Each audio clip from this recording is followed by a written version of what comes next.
शेतकरी मित्रांनो, तूर पिकामध्ये शेंडा खुडणी करताना विशेष काळजी घेणं गरजेचं आहे. आपल्याला त्या ठिकाणी शेंड्याची खुडणी करायची, छाटणी करायची नाही, तूर पिकाची छाटणी करायची नाही. बऱ्याच वेळा काय होतं, छाटणी आणि शेंड्या खुडणीमध्ये मोठा फरक असतो. शेंडा खुडणी करताना आपल्याला वरचा जो 2 ते 3 सेंटीमीटरचा भाग आहे, हा एवढा भाग कट करायचा असतो.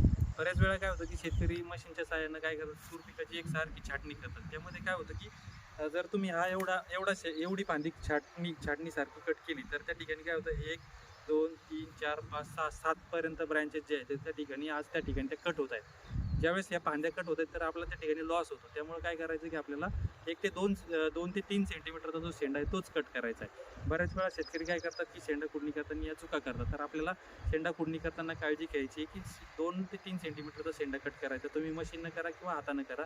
शक्यतो हातानंच शेंडा खुडणी करा. त्याचबरोबर शेंडा खुडणी कधी करायची, तर आता योग्य टाईम आहे. आता आपण जर शेंडा खुडणी केली नसेल, तर आपण शेंडा खुडणी करू शकता.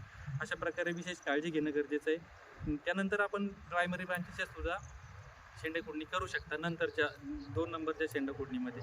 अशा प्रकारे तूर पिकामध्ये शेंडा खुडणी करताना काळजी घ्या आणि शेंडा खुडणी करा, छाटणी करू नका. धन्यवाद.